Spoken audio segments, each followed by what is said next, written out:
n'aimerait pas être sous les feux des projecteurs? Tout le monde. J'avoue que moi-même, j'ai été séduite par ça à un moment, mais il y a une réflexion que le Seigneur m'a permis d'avoir et qui revient à chaque fois et qui me permet de rester équilibrée. Bonjour, je suis Aurore Harmonie et je vous accompagne à la santé mentale et au bien-être des jeunes femmes. Aujourd'hui, nous allons parler d'une thématique qui nous concerne tous dans cette génération, à la recherche de la célébrité ou de l'impact. Autrement dit, as-tu le rêve d'être une célébrité ou simplement d'être utile? Alors nous allons comprendre c'est quoi la différence fondamentale. Parce que dans une génération où les réseaux sociaux mettent l'emphase sur la visibilité, il est important de se poser la question, qu'est-ce qu'on recherche au juste? Qu'est-ce que tu recherches au juste? On voit des gens qui deviennent célèbres du jour au lendemain pour des raisons qu'on pourrait qualifier de superficielles.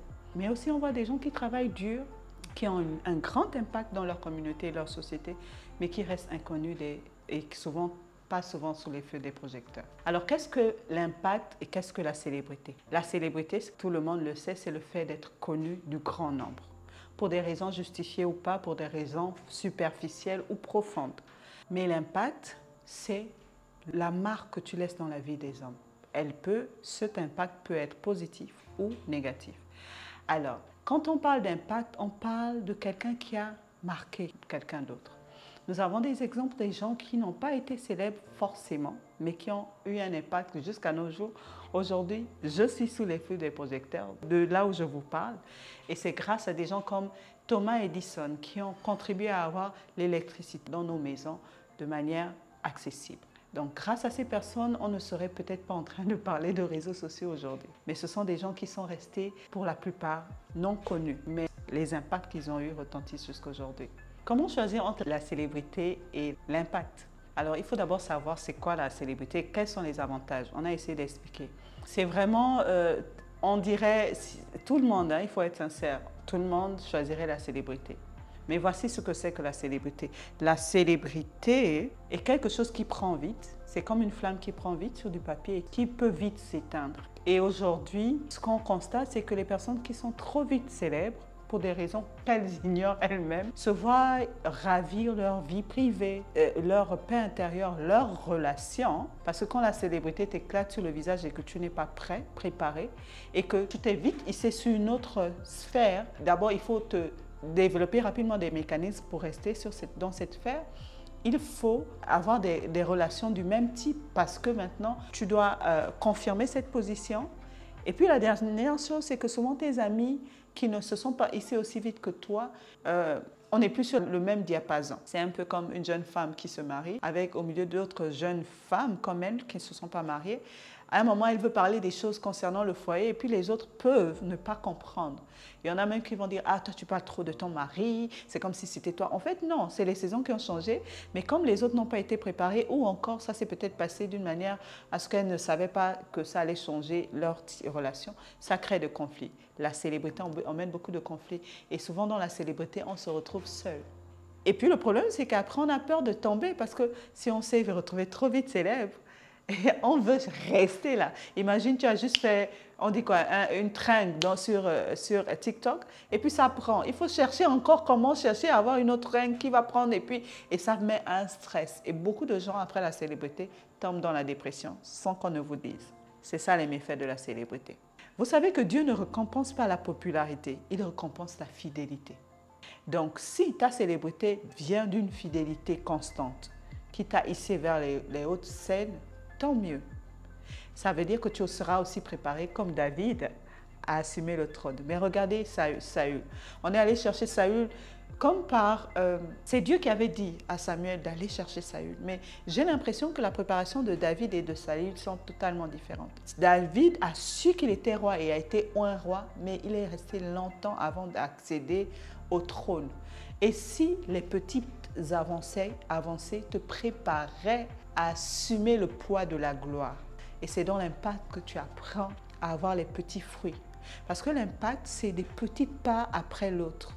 C'est des petits actes qui ont du sens, qui apportent un bienfait dans la vie des gens, sans forcément avoir la reconnaissance, le merci. On a l'exemple de celle qui est pour moi un modèle, Mère Teresa. elle a fini par avoir de l'impact, de la célébrité, parce que son amour parlait. L'impact, en fait, parle par lui-même. Sans que souvent, on ne connaît même pas qui est derrière ce geste d'amour, ce petit encouragement, cette petite parole, cette petite attention. Mais on va finir par aller chercher parce qu'on dit, il y a quelqu'un qui laisse un bon parfum. Donc, il y a quelque chose qui se passe. Qui est derrière ça? Et quand on va te chercher, parce que tu l'as fait de cœur sincère, tu ne seras pas surpris. Et tu pourras reproduire le modèle X fois, X temps de fois possible, parce que tu ne l'as pas fait sous le fait du hasard ou bien, etc. Donc, attention à la célébrité qui n'est pas construite avec quelque chose qui a du sens. C'est bien d'être connu, mais il y a des méfaits derrière la scène. L'impact, c'est ce qui dure. Et on a l'exemple de Jésus. Jésus, aujourd'hui, ça fait plus de 2000 ans qu'on parle de lui. Mais regardez Jésus. Jésus, quand la foule le tirait pour faire de lui un roi, il leur a dit, c'est parce que vous avez mangé que vous voulez faire de moi un roi. Mais je ne suis pas venu pour ça. Jésus a accompli fidèlement sa tâche et c'est parce qu'il a eu de l'impact dans la vie des gens. Il a guéri les malades, il a ressuscité les morts, il a proclamé la bonne nouvelle, il a donné de l'espoir. Aujourd'hui, c'est même Jésus est encore d'actualité parce qu'on a encore besoin de lui pour guérir les malades, ressusciter les morts, apporter la bonne nouvelle et encourager, restaurer les gens. Cherche à avoir de l'impact dans la vie des hommes. Et si tu as de l'impact, cherche à être utile. Et si tu deviens utile et que ça donne un impact positif, qui sait, certainement, Dieu saura te hisser dans les autres sphères et cette gloire ne sera pas un fardeau pour toi. Bien au contraire, ce ne sera que la conséquence du travail que tu auras fait tout ce temps durant. Alors la question que tu peux te poser maintenant, qu'on a parlé de l'impact et de la célébrité, les bienfaits et les méfaits, c'est comment avoir de l'impact. Alors la première chose, c'est d'être fidèle dans les petites choses. La Bible ne nous dit-elle pas que celui qui est fidèle dans les petites choses, Dieu lui confie de plus grandes. Donc si tu veux avoir de l'impact dans la vie des gens, reste fidèle dans les petites choses, les petits gestes, les petits actes que tu poses. Dieu te donnera de plus grandes au fur et à mesure. Et tu vas t'accroître dans ta capacité de servir, dans ta capacité à être fidèle, dans ta capacité à avoir de l'impact. Ce sera croissant et donc tu seras exercé à des petites récompenses qui finiront par te mener à la grande récompense qui peut être de l'impact, de la célébrité et peu importe, d'accord? La deuxième chose, c'est de servir sincèrement les autres. Aie vraiment la cause des autres. Fais le focus sur le but, le sens de tes actions. Pas sur toi, ne sois pas égoïste, égocentrique. Il ne faut pas que les choses reviennent à toi, mais que ce soit porté vers les autres. La troisième chose, c'est de rechercher l'approbation de Dieu plutôt que des hommes. La Bible dit que si Dieu me connaît, cela me suffit. Quelqu'un a dit, jugez vous-même. Est-ce l'approbation des hommes que je cherche ou celle de Dieu? Parce que Dieu, c'est celui qui regarde réellement les motivations. La Bible dit que Dieu regarde au cœur. C'est d'ailleurs pour ça que David a été un meilleur roi, parce que le cœur de David a plu à Dieu. Donc, cherche l'approbation de Dieu au lieu de celle des hommes. La dernière chose, tisse des relations sincères et profondes. Ne cherche pas les followers. Les followers ne sont pas des amis. Ils te donnent l'impression d'être des amis, ils te donnent l'impression d'être là pour toi, mais vraiment c'est virtuel. C'est de l'illusion. Parce que les vrais amis sont là dans les moments les plus de la détresse, les moments où tu es seul dans ta chambre. Où celui qui peut t'écouter sans te juger, celui qui pourra te donner du réconfort sans dire « Ah, même lui, quand on voit à la télé, là, lui aussi, il peut pleurer. » D'accord? Donc, tisse des relations profondes. Concentre-toi à servir les gens de manière fidèle.